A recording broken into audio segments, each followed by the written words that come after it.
2018 நான் சட்டமன்ற உறுப்பினர், எதிர்கட்சி சட்டமன்ற உறுப்பினர்.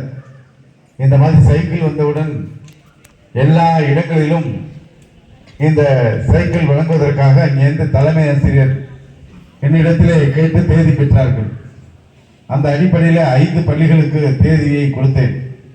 அறந்தாங்கி அரசு, ஆலங்குடி அரசு ஆண்கள் மேல்நிலைப்பள்ளி, ஆலங்குடி அரசு பெண்கள் மேல்நிலைப்பள்ளி, கொத்தமங்கலம் அரசு ஆண்கள் மேல்நிலைப்பள்ளி, மரமலைக்கு அரசு மேல்நிலைப்பள்ளி 4 பள்ளிகளுக்கு தேதி கொடுத்து 2 மணிக்கு வந்து விழாவுக்கு கலந்து கொள்வதற்காக ஆலங்குடி வந்து விட்டேன்.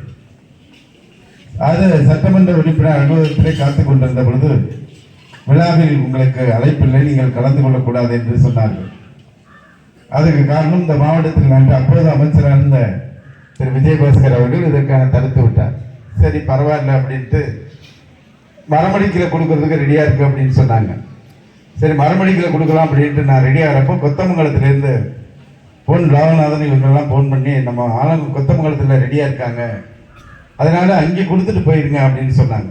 சரி அப்படின்ட்டு கொத்தமங்கலத்தில் ஆண்கள் மேல்நிலைப்பள்ளியும் பெண்கள் மேல்நிலைப்பள்ளியும் சைக்கிளில் வந்து எல்லாரும் அந்த தலைமை ஆசிரியர் எல்லாரும் இருந்தாங்க, கொடுத்துட்டு போயிட்டேன். அதுக்கப்புறம் மரமடிக்கல தமிழ்நாட்டில் திமுக ஆளுங்கட்சியாக இருந்தாலும் சரி எதிர்கட்சியாக இருந்தாலும் சரி அனைத்து விழாக்களிலும் தொடர்ந்து 30 ஆண்டுகளாக பங்கேற்கக்கூடிய ஒரே பள்ளி நமது மரமடிக்கை அரசு மேல்நிலைப்பள்ளி என்ற அடிப்படையில் இங்கே என்னை யாரும் தடுக்கலை. இங்கே வந்து சைக்கிள் கொடுத்துட்டு போயிட்டேன்.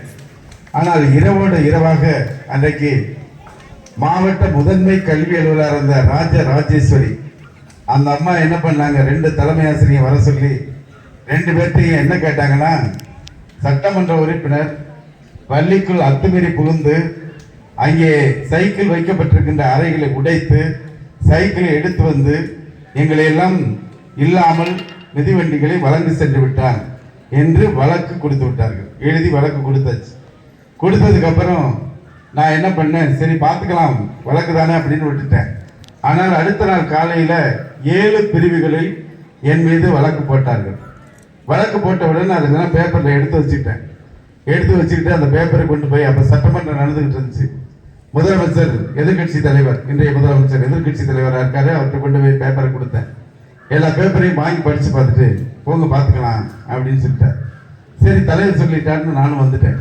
அதுக்கப்புறம் வழக்கு அப்படியே இருந்துச்சு. அதுக்கப்புறம் மேல்முறை செஞ்சு அந்த வழக்கெல்லாம் ரத்து பண்ணிட்டோம்.